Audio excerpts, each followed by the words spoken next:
In this video, I go through exactly one of these strategies I use when it comes to flipping NFTs. And this is a strategy I've been using pre-reveal. So before the actual reveal of the collection, where you see which types of NFTs and traits are available. And the examples I'm going to use here are some I've done recently in the last few days. So that's two different collections. One's More Than Gamers, and the other one I'm going to talk about is Psychedelics Anonymous. Now, before I get started, if you're new to the channel, don't forget to hit the subscribe button and turn on the bell icon. This was a request from some of my viewers. So if you have any requests, please mention them in the comment section below, and I'm more than happy to do a video on them. I have so many different strategies that I use when it comes to flipping NFTs. This is just one, and I love this one because I find it a bit lower risk for me and a little bit more reliable in terms of actual profits. Now, the first step in this strategy is you have to find projects that aren't complete garbage, and that's hard to do right now in the NFT space.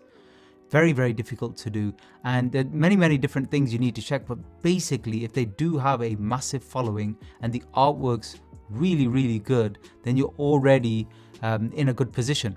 Furthermore, if they have a very good kind of description of roadmap and utility, then you're good to go as well. So More Than Gamers is, in my opinion, is quite kind of overhyped at the moment, so this is not one I would actually hold through a reveal. But let me just show you some of the artwork.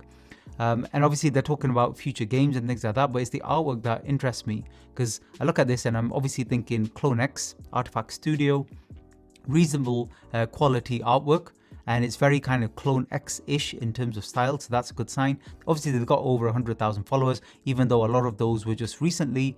They're doing the usual thing to try and help hype up the project. So this is some of the things I don't particularly like, which is why I wouldn't hold this one through reveal. In terms of talking about the floor prices constantly, how can you not be bullish on this, blah blah.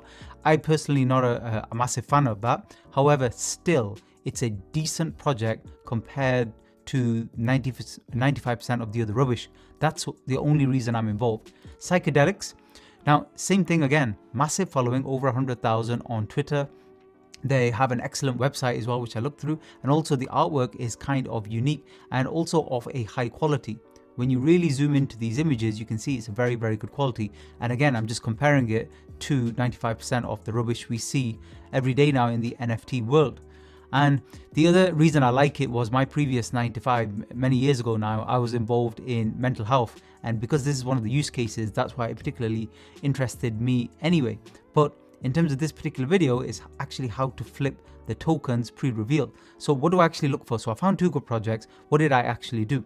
So the next thing I do is I use a tool like ic.tools, where I can actually chart the progress after mint. So usually what happens with any new project is they usually initially have a minting process where people who are perhaps on the whitelist or are known to the company, they can actually mint their own NFTs. And you can see that here with the initial volume spike in any of these projects. Then there's usually another volume spike afterwards, usually a day or 2 days or even several days later, when they offer more of the tokens to the public. Now this is where you get a lot of gas wars and people complaining and people and whole collections being sold out within seconds and stuff like that. Didn't really happen too much with these two, but it was still very quick when it came to the public sale, especially with More Than Gamers.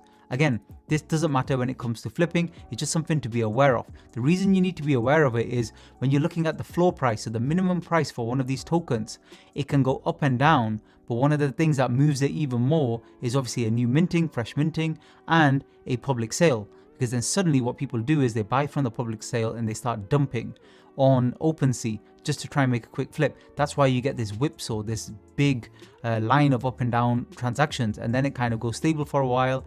And then when you get a reveal, which hasn't happened yet with both of these, that's when you get lines going up and down as well. So that's just something to be aware of. And just to show you on OpenSea as well, this is what a collection might look like. So you see all of the tokens, but as I've said before, none of them have revealed. And if you click on buy now, you can see what the cheapest price is for one of these at the moment. 485 available out of the 10,000. So a lot of people obviously looking to hold into reveal, which is fine. I would never ever do that. Again, from kind of bad experiences from that, it's just too risky and it's not worth it. It's actually better to let it reveal. People start selling off the ones that they think are less rare, etc. And usually the floor price drops anyway, so you get in for a lot cheaper. But anyway, you can see here the floor price is 0.629 if this is still available, because that's the cheapest available in the collection. And what we're doing with this strategy is we're flipping floor price. So what I did was with these particular collections, so for example, More Than Gamers, what I did was I wait for mint to happen. I sometimes tend to wait for public sale as well, unless it's already started to move a lot. And then what I do is I wait for price to kind of retrace somewhat, either after the public sale or a little while after most people have started to flood the market on OpenSea. And then what we get is we get a bottom in terms of price. Now, this is not an exact science, but you just want an area. You want an area towards the bottom in terms of this range where you can buy. And then the hope is going towards a reveal, more and more people FOMO in with good quality collections. I've noticed this tends to happen more times than not. I can't give you an exact percentage, but generally I've noticed it happens. So I'm always using this strategy. And then what I do is I wait for people to FOMO in, and before reveal, I wait for there to get for us to get to a price ceiling, and then I just sell. I sell the NFTs, and I'm literally trying to 2x just doing that, but in a reliable way. No gas wars, no massive transaction costs and fees. And in my opinion, it's reasonably reliable because it's a good collection anyway. So you would expect it to go up. Now, you might sell for small profit or you might make a lot of profit. I wouldn't buy thousands of these, just in case. You see here, top sellers, people are buying literally hundreds of these, and a lot of them, they do exactly what I'm doing. But I would only do it with a handful because I wouldn't be prepared to risk any more than that. Now, how do I know what's going on in terms of price? So I bought one here, and then what did I actually do? So let me get onto a smaller time frame. So if we go on to a 1-day chart, you'll notice something very interesting with the price here. It hit a ceiling of 0.5. Now, why is that interesting? Because psychologically, 0.5 and 1 ETH tend to be ceiling values that are difficult to get past. But what's interesting here is I bought in around the 0.36 mark. I'll show you in just a minute, but I didn't sell at 0.49, 0.5. I actually got excited there, even though another seller was offloading here. You can see all of those red dots. That's the same seller or a couple of sellers offloading at 0.5, but I didn't, because clearly you could see price getting up to 0.5 and knocking on the door. They're clearing their collections in terms of how much they own. So 20 or 30 were cleared, but the price was still holding. So you knew that eventually this would break out with momentum. That was obvious. How far it would shoot, I could not predict. But once it shot through, you can see the move was quite strong, and that's where I sold out. So with this particular one, I actually bought for 0.367, and you can see that was 3 days ago, and then I sold for 0.668. So not quite double, but nearly there with this particular collection. And in my opinion, that's a reasonably easy flip to do. Now, could it move a lot more than that? Absolutely. But the thing with the NFT game is when you're in profits and you've made a decent profit, 80-90% of what your target price might be, you may as well go ahead and sell. Because especially with these projects where there's so much hype, this could easily drop right back down and retest 0.5 before a reveal. You just don't know. Or it could keep going towards 1. Don't know. I'm happy with my nearly 2x and I'll move on. So that's what I'm looking for.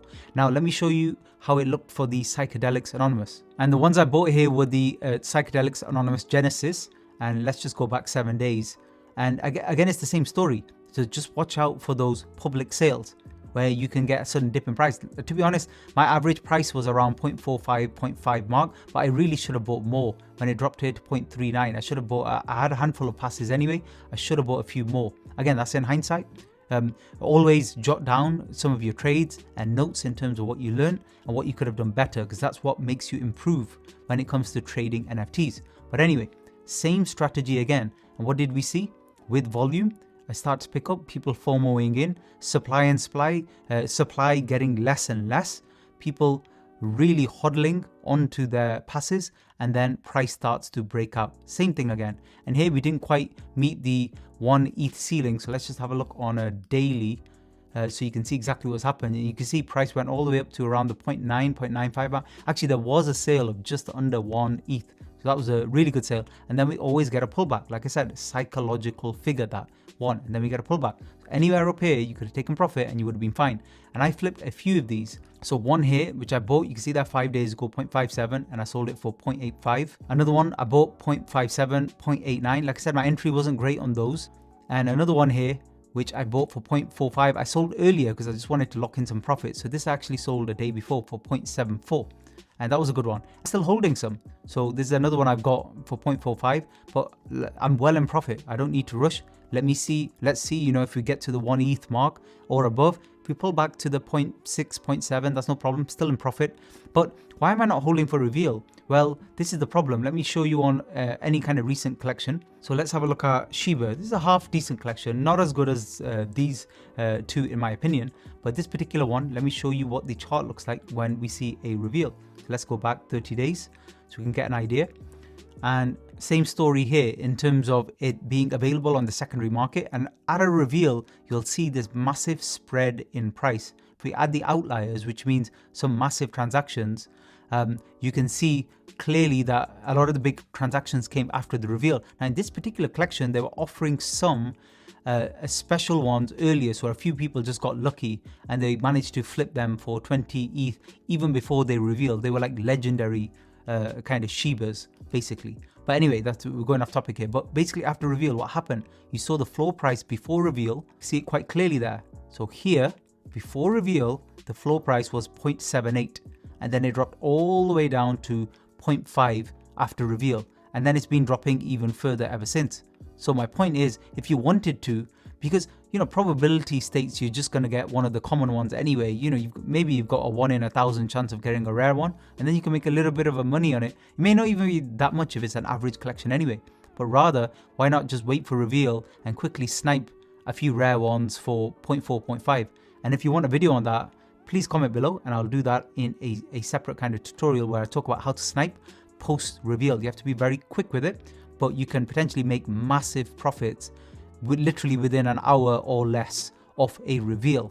Now, one thing you have to be aware of when you're trying to use this strategy is you need to know when they're actually revealing. This is the problem. Even with both of these, I'm watching and they haven't announced on both, and they'll suddenly announce it. They'll give you about a day or 12 hours, 10 hours, something like that. Sometimes even only 2 or 3 hours. But you have to be aware, because if you're holding some of these, you don't want to hold into a reveal.